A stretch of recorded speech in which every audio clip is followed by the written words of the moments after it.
Hola, ¿qué tal? Te habla Benji Pérez y quiero darte la bienvenida a este tu programa de Actualidad con Propósito. Estamos muy contentos por tu sintonía y hoy tendremos un programa de altura porque estaremos hablando precisamente sobre el crecimiento de la iglesia en tiempos de crisis. Así como lo escuchas, todos sabemos que hemos atravesado momentos duros y difíciles de esta pandemia, pero desde el siglo I la iglesia de Jesucristo ha podido vencer cada obstáculo y tendrá un invitado de honor que tocaremos temas como cuál debe ser la acción de la iglesia en tiempos de crisis, cuál debe ser la acción del cuerpo pastoral en tiempos de crisis, y también le preguntaremos algunos de los consejos para que él nos dé como ministerio en cómo podemos enfrentar como iglesia estos tiempos difíciles. Mi nombre es Benji Pérez y esto es Actualidad con Propósito.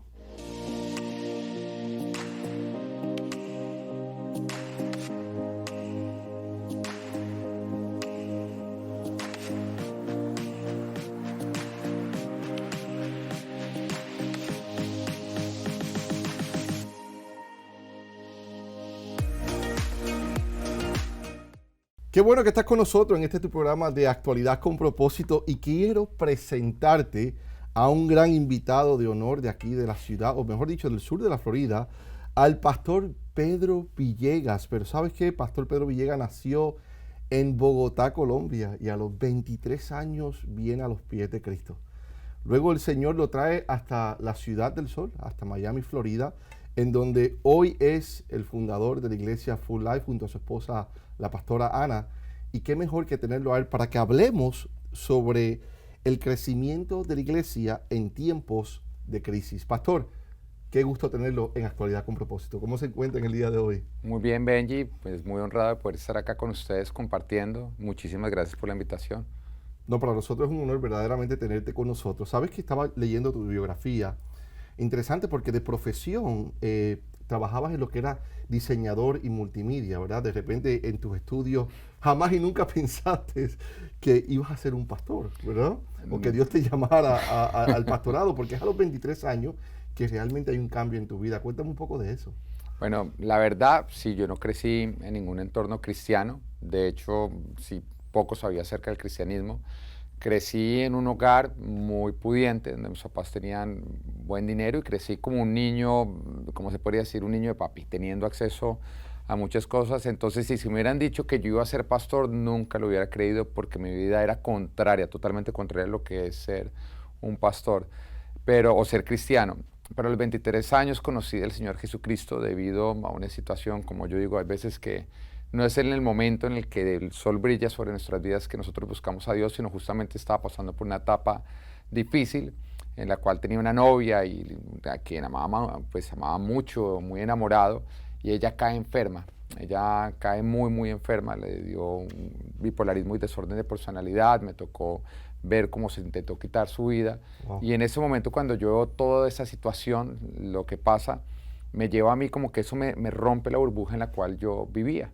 Como que logré ver lo mal que estaba el hombre sin Dios, y eso me llevó a mí a buscar al Señor.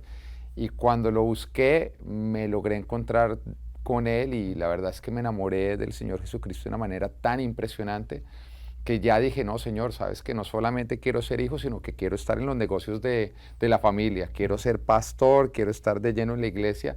Y en ese momento dejé completamente lo que era mi carrera, yo era diseñador multimedia, justamente para empezar toda mi preparación para ser pastor.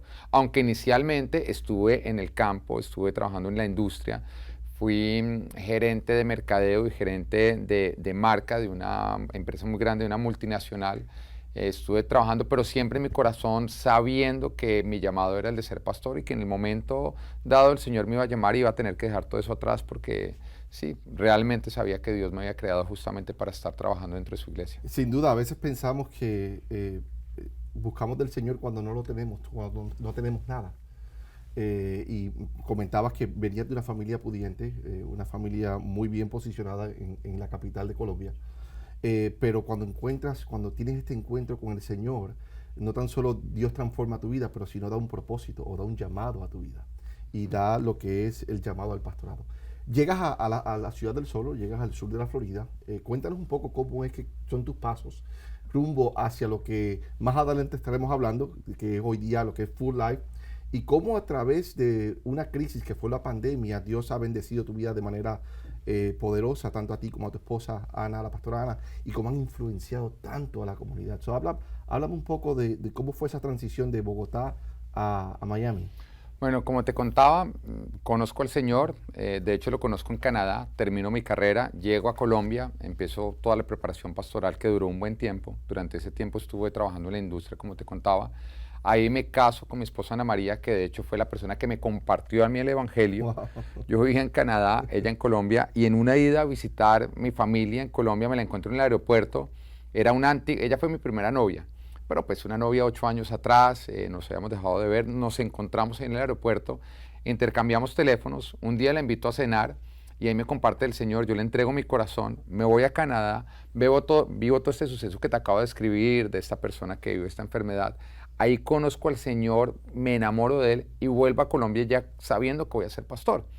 Empieza todo el proceso de preparación para ser pastor y en ese momento Ana María, pues el Señor nos une, nos casamos, los dos esperando el momento, hasta que más adelante una iglesia de acá de Miami nos llama para ser pastores de jóvenes. Entonces ellos justamente nos traen acá y durante 3 años estuvimos trabajando con el pastorado de jóvenes. La iglesia o ese ministerio creció de una manera impresionante. La verdad es que pudimos ver un buen avivamiento en los jóvenes. Estuvimos ahí pues estos 3 años donde se cumplió ya el propósito y Dios nos llamó a salir. Nos quedamos un tiempo desvinculados, pero sabíamos claramente que Dios quería que arrancáramos la obra de Full Life, la cual arrancó en nuestro apartamento. Éramos 12 personas. Y como de costumbre, empezamos pequeños, atesoramos esos pequeños comienzos, ¿verdad? Y si un poco le somos fiel a Dios, vemos como Dios nos lleva a lo mucho. Te casas con la pastora Ana, sí. Pero hay un milagro que ocurre porque hubo 7 años, si no me equivoco, buscando tener hijos y la fertilidad no se daba, pero Dios hizo un milagro. Cuéntame un poco de eso. Bueno, nosotros sí, más o menos a los 2 años de estar casados empezamos a buscar tener bebés. Sin embargo, no quedábamos embarazados, empezamos a hacer todos los procesos médicos y la verdad es que los resultados que venían era como que no se sabía qué era lo que estaba causando la infertilidad, pero definitivamente no podíamos quedar embarazados. Empezamos a ver como todo el mundo quedaba embarazado, nosotros no. Llegamos acá a Miami y estamos como pastor de jóvenes, entonces no hay problema, ¿no? Porque los jóvenes no se están casando, no están teniendo hijos, o si no, no han entendido qué consiste el mensaje. Claro. Y resulta que esos mismos jóvenes se empiezan a casar, empiezan a tener hijos y nosotros todavía no podíamos quedar embarazados. Exactamente. Fue un gran dolor, entonces estuvimos así 7 años. La iglesia arrancó, cuando la iglesia ya tenía más o menos 1 año, finalmente vemos un milagro, quedamos embarazados. Recuerdo que la noticia de que estábamos embarazados nos la dieron un miércoles y el siguiente domingo era el Día del Padre. Entonces yo vi el propósito y dije, wow, increíble, Dios me permite disfrutar el primer Día del Padre siendo padre. Y decido hacer una prédica y en medio de la prédica meter que estamos embarazados para predicarle a toda la iglesia. La iglesia sabía que nosotros llevábamos 7 años esperando el milagro. Exacto, entonces a mitad de prédica yo de pronto cojo y le digo a la gente, y estamos embarazados. Las personas no sabían si yo estaba molestando, si era en serio. Un chiste, si era real, si exacto. Una broma. Cuando se dan cuenta que es en serio, no saben si dejarme terminar la prédica o no. Todo el mundo empezó la euforia. Y bueno, fue una gran alegría. La verdad es que fue un milagro muy lindo de Dios. Pero a los 15 días me tocó pararme en ese mismo púlpito a contarle a todo el mundo que habíamos perdido nuestro embarazo. Wow. Así, ese golpe. Claro, fue supremamente duro. A los pocos meses volvimos a quedar embarazados y también volvimos a perder ese embarazo. Entonces todo se convirtió como un área de vergüenza. La verdad es que la infertilidad para la mujer es un área de vergüenza muy grande y para el hombre se convierte en un área de trato y de dolor muy grande también porque uno está viendo a su esposa frustrada cuando cada mes se da cuenta que no llega el milagro. Entonces realmente es una situación muy compleja y nos empezamos a dar cuenta que las personas cuando van a hablarnos a nosotros y a tratar de traernos aliento, lo que hacen es lastimarnos más. Lo cierto es que tú no puedes tocar para sanar una herida que tú no has conocido. Claro. Y la gente con sus mejores intenciones lo que hacía era torpemente ocasionar más dolores. Esa herida que estaba ahí viva, abierta. Entonces las personas nos decían, no, es que suéltelo y se va a dar cuenta que Dios le va a dar el bebé. Y uno es como, ¿y cómo se suelta? ¿Cómo se suelta? Si yo no encendí el deseo de tener hijos, lo encendió Dios cuando dijo, y multiplíquense. La bendición de Dios es multiplicarnos. ¿Cómo yo apago ese deseo si bendición es multiplicarnos? Las personas escogían, nos decían una serie de cosas que era imposible para uno hacer. Entonces, al darnos cuenta de eso, empezamos a conocer otras parejas que estaban pasando por lo mismo y nos dimos cuenta que no había soluciones, no había nadie que hubiera traído como un ministerio que ayudara a las parejas a sobrepasar eso. Así que en medio de nuestra vergüenza decidimos abrir un ministerio que se llama Hope. Decidimos poner una fecha de apertura. Esperanza. Hope, esperanza. Exacto. Y decidimos poner una fecha. Pero venía entonces la situación de vamos a arrancar un ministerio sin haber logrado quedar embarazados. O sea, Dios mío, le queremos dar propósito a nuestra espera, pero al mismo tiempo vamos a compartir desde la derrota. Apenas pusimos la fecha, quedamos embarazados de nuestro hijo Natán. Wow. Y de hecho, la primera conferencia la dimos con 5 meses de embarazo de nuestro milagro. Pudimos darnos cuenta que justamente lo que Dios quería que nosotros levantáramos ese ministerio.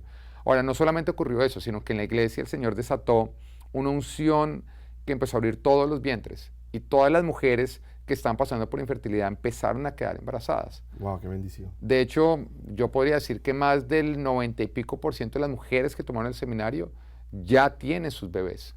Y así ocurrió. Y después, al año, volvimos a también dictar nuevamente Hope, pero en Colombia, viajamos a Colombia para dictarlo, porque nos estaban pidiendo ahí una serie de pastores que se unieron, nos llevaron, unieron varias iglesias, las unimos para predicarles más, para enseñarles el seminario a otras parejas que están pasando por lo mismo. Y cuando llegamos, mi esposa tuvo un chequeo médico. Fue un chequeo médico para ver, y de pronto con el chequeo médico le dicen, pero es que usted está embarazada. Doble bendición. Doble bendición. Y ahí nace nuestro hijo Abel. Ahora tenemos miedo de seguir dictando el seminario porque suficiente dosis. No, mentiras, ya hemos... La próxima ciudad puede traer un tercero. Podría ser una niña, no sabremos. No sabremos. Pero pastor, me alegra mucho, un testimonio poderoso. Te comentaba tras bastidores o fuera de cámaras que veía a Natán, yo lo sigo en las redes sociales, usted es su esposa, y veía a Natán en la calle predicando a la gente. Natán tiene 5 años. 5 años. Y vi un hombre grandísimo y el hombre estaba arrodillado frente a Natán y Natán estaba poniendo las manos sobre él y estaba orando. Qué testimonio tan hermoso, de verdad, ver no tan solo a usted como pastor, su esposa, la pastora Ana, pero también sus hijos desde pequeñito sirviéndole al Señor. Pastor, quiero entrar en el tema de hoy.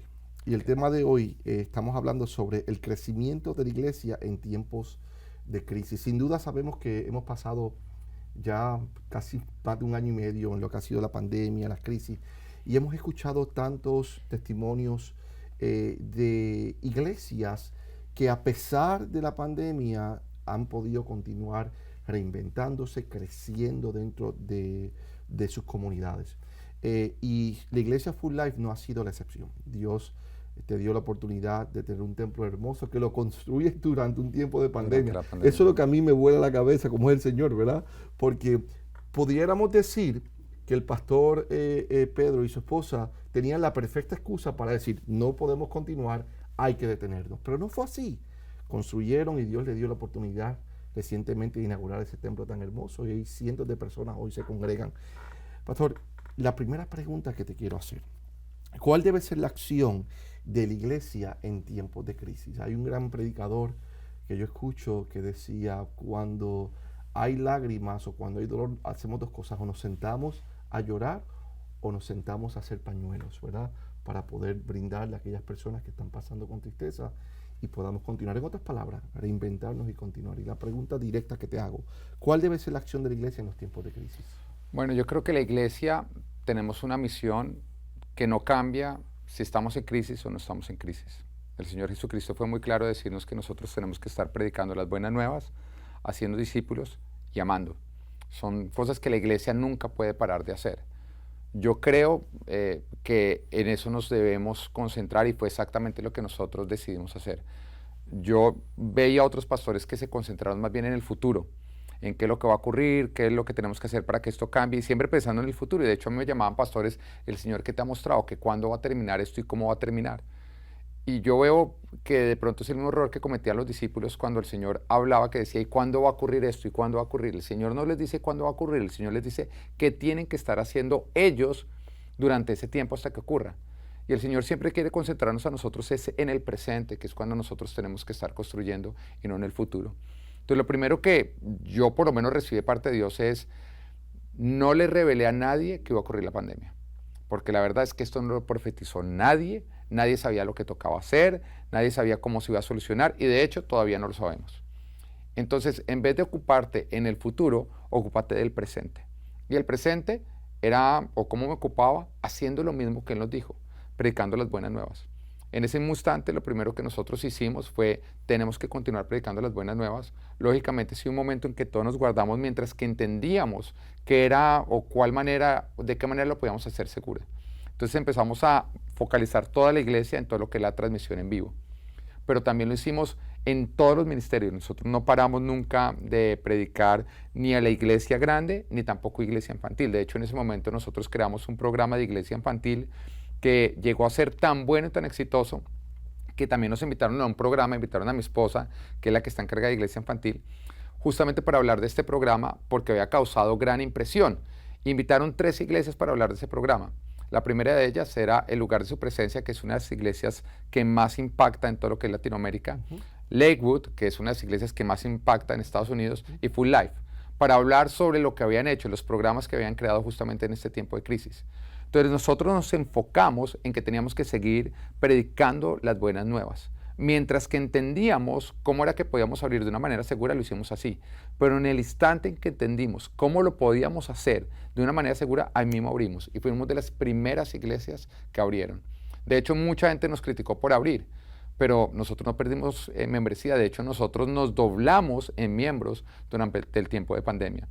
Lo segundo que hicimos fue, obedeciendo lo que el Señor nos dice, fue discipular. En ese tiempo yo me puse a predicar a la gente acerca de cómo hacer un presupuesto, de cómo organizar su tiempo, de cómo organizar sus finanzas, de cómo ser un buen trabajador, de cómo cuidar la provisión, porque sabemos que en tiempo de crisis la provisión tiende a escasear. Entonces llevamos a educar a la iglesia en cómo ser buenos administradores de lo que Dios nos estaba confiando para que de esa manera Él lo multiplicara. Y nosotros pudimos ver cómo la iglesia no pasó necesidades. De hecho, nosotros empezamos a hacer como muchas iglesias que empezamos a regalar mercados y la verdad es que decíamos, vengan los que necesitan y los mercados se nos quedaran comprados. La gente no estaba pasando por tiempos de crisis. La iglesia, los ingresos de la iglesia en el 2020 se nos doblaron a nosotros. Pudimos ver cómo al organizarnos el Señor bendijo y en lugar de nosotros disminuir, crecimos en todas las áreas. Y lo tercero que hicimos fue amar. Estuvimos amando. Cada vez que alguien se enfermaba o una familia se enfermaba, entre nosotros nos organizábamos para llevarles desayuno, almuerzo y comida durante todo el tiempo en que ellos estaban en su cuarentena o en su recuperación. Entonces, cuando una familia caía enferma, no se tenía que preocupar ni por desayuno, ni por almuerzo, ni por comida, sino simplemente por recuperarse. Eso es algo que nosotros nos organizamos muy bien para estarlo haciendo. Entonces todo el mundo se estaba sintiendo amado, a pesar de que no nos podíamos visitar, a pesar de que a todos nos tocó, lógicamente, las distancias, el distanciamiento social. Exacto, nunca dejamos de amar a las personas. Y siempre estuvimos haciendo este tipo de respuestas. También sí murió personas, sí varios de nuestros líderes perdieron a sus padres o miembros perdieron a sus padres, pero siempre buscamos estar de una manera presente, dejándoles saber que los amábamos y ayudándolos en medio de esa situación. Pero sobre todo nos enfocamos en no dejar de predicar las buenas nuevas. Siempre las seguimos predicando. Nosotros, recuerdo por ejemplo, una de las personas más cercanas a mí en la iglesia, que su suegro estaba apartado del Señor, pero cogió y fue a la iglesia. Recuerdo que yo hice el llamado y este hombre se levantó y recibió al Señor. Eso ocurrió el domingo. El señor cayó enfermo el siguiente lunes. No se enfermó en la iglesia, pero cayó con COVID el siguiente lunes y murió. Entonces lo que yo siempre pensé es, ¿qué hubiera pasado si yo hubiera cerrado la iglesia? Porque este hombre hubiera muerto de todas formas. Cuando llega el tiempo, llega el tiempo. Pero este hombre se hubiera muerto y no hubiera ido al cielo. Entonces yo digo, si estamos en medio de una crisis que está cobrando vidas, pues es cuando más nosotros tenemos que salir agresivamente a predicar el mensaje que produce salvación, que produce vida eterna. Pero cuando la iglesia cierra, pues nosotros ¿qué estamos haciendo? Pues que toda esa gente que está muriendo se vaya para el infierno. Entonces yo creo que nosotros, sí, hay un tiempo que nos tenemos que reorganizar, pero nosotros tenemos que atacar fuertemente en este tiempo para seguir predicando. También nosotros abrimos rápidamente iglesia infantil. Entonces la gente decía, no, pero es que se va a propagar. ¿Cómo vamos a cerrar iglesia infantil cuando la palabra de Dios nos dice, instruye al niño en el camino correcto y en un de adulto no se apartará de él? Claro. Si tú cierras la iglesia infantil un año entero, pues tú pierdes la niñez de muchos niños, que les quedaba nada más un año de niñez. O meses, sí. Exacto, entonces eso es algo que el diablo va a aprovechar. Si la iglesia cierra, el diablo lo va a aprovechar. Sin duda, pastor, vemos que la iglesia desde el siglo I ha venido siendo atacada, perseguida.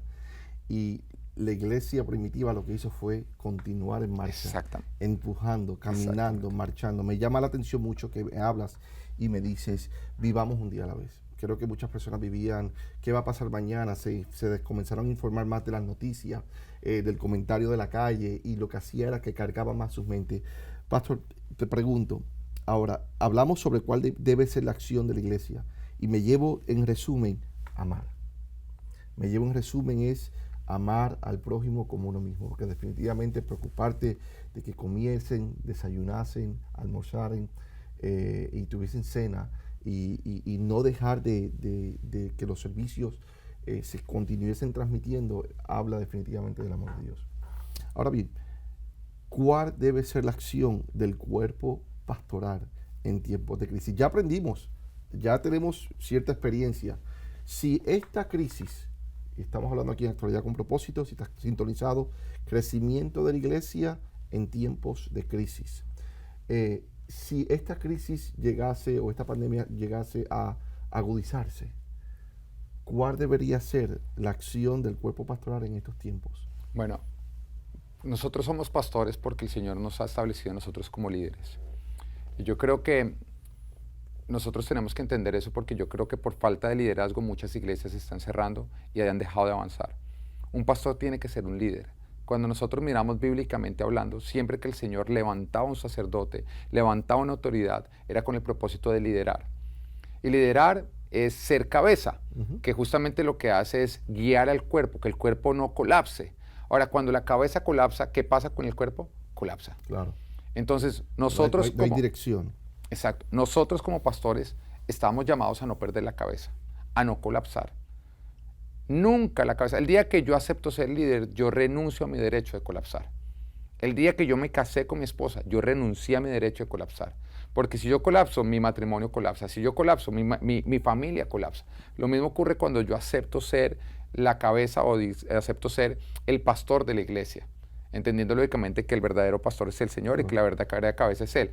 Pero acá terrenalmente yo soy la cabeza, soy el que estoy representando. Por lo tanto, yo tengo que ser ese líder y tengo que ser el que estoy repartiendo ese mensaje dentro de las personas. Entendamos que este mundo está sembrando la mentira de que la iglesia no es esencial.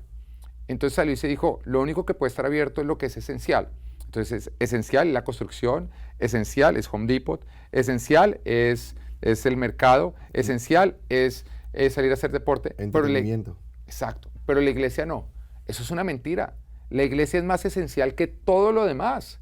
Que todo lo demás. Más esencial que un Publix, que un mercado, es la iglesia. Porque es que todo lo demás no produce vida eterna. Por lo tanto, nosotros como pastores tenemos que ser los primeros en creerlo y proyectarlo. Y también dejarle saber al pueblo que sí, en tiempos de crisis, la iglesia, el llamado del cristiano, no puede parar, sino que tenemos que seguir avanzando. Y nosotros tenemos que enfrentar en lugar de huir.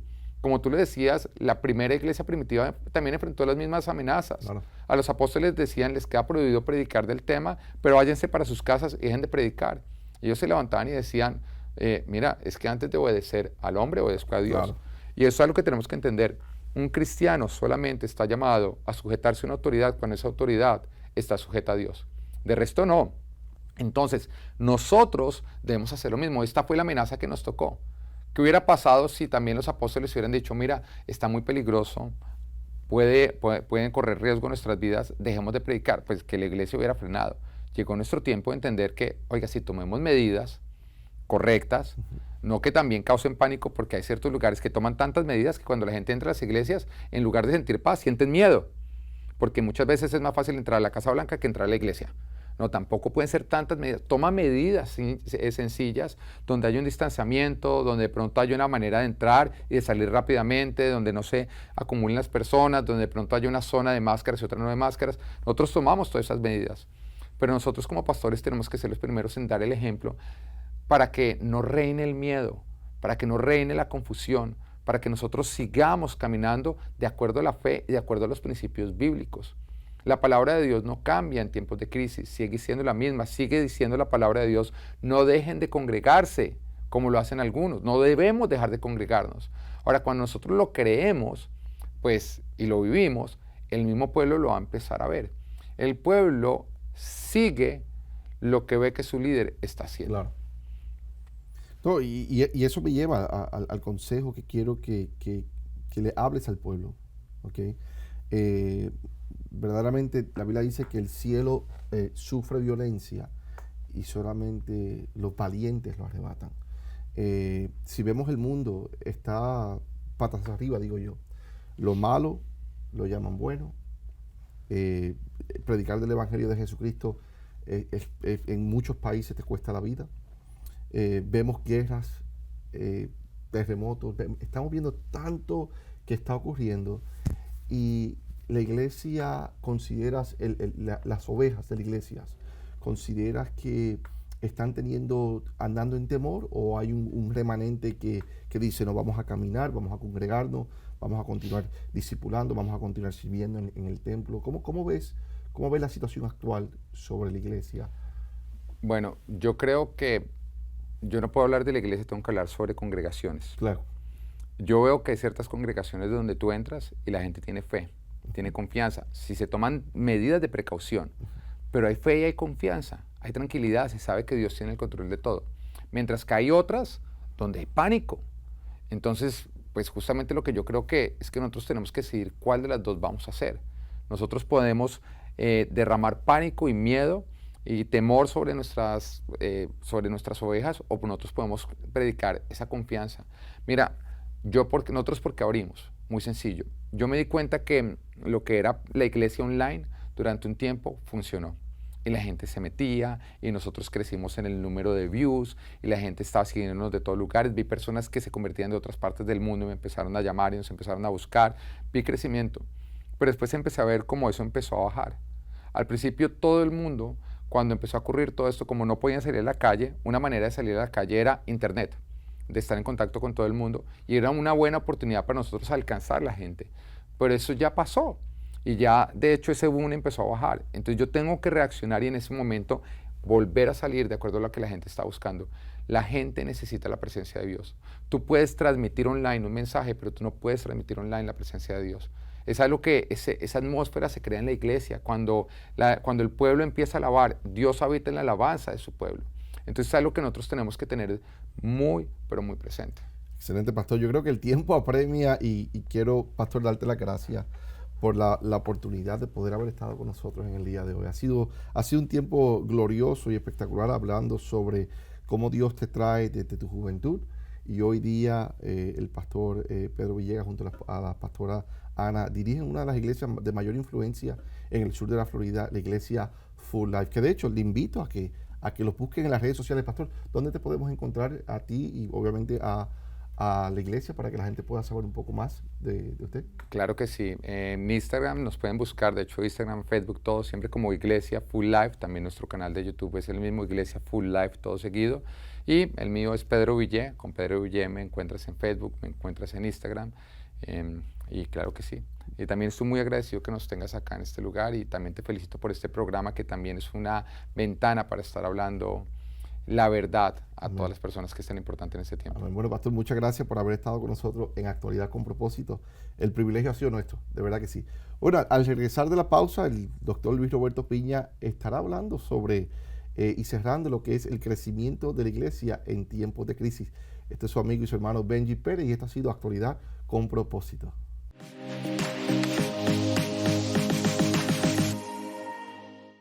Saludos, bendiciones, le habla el doctor Luis Roberto Piña y hoy hemos estado hablando aquí en nuestro programa Actualidad con Propósito sobre el crecimiento de la iglesia en tiempo de crisis. No cabe duda que la iglesia ha podido sobrellevar cada obstáculo que ha enfrentado. Y la palabra de Dios nos dice en Salmos 46, en versículo 1 al 2, nos dice: Dios es nuestro amparo y fortaleza en nuestro pronto auxilio en las tribulaciones. Por tanto, no temeremos aunque la tierra sea removida y se traspasen los montes al corazón de la mar. La iglesia carga con una palabra fundamental y es que cree y está convencida y está puesta su fe que nuestro amparo y fortaleza proviene de Dios. Y sin importar las situaciones adversas que puedan llegar a nuestra vida, nosotros confiamos fielmente de dónde viene nuestra fortaleza, de dónde proviene nuestro amparo. Así que hoy le damos ese consejo de esperanza, ese consejo de fe, ese consejo de ánimo, que no importa por la situación que pueda estar enfrentando, nuestra esperanza y nuestra fortaleza está en el Señor. Así que hoy queremos terminar este programa del crecimiento de la iglesia en tiempos de crisis. La iglesia nunca ha retrocedido, la iglesia siempre ha avanzado, la iglesia siempre ha estado en una actitud victoriosa porque Dios está de frente, porque Dios ha sido su fortaleza. Queremos invitarle a que se mantengan conectados a este programa Actualidad con Propósito. Bendiciones.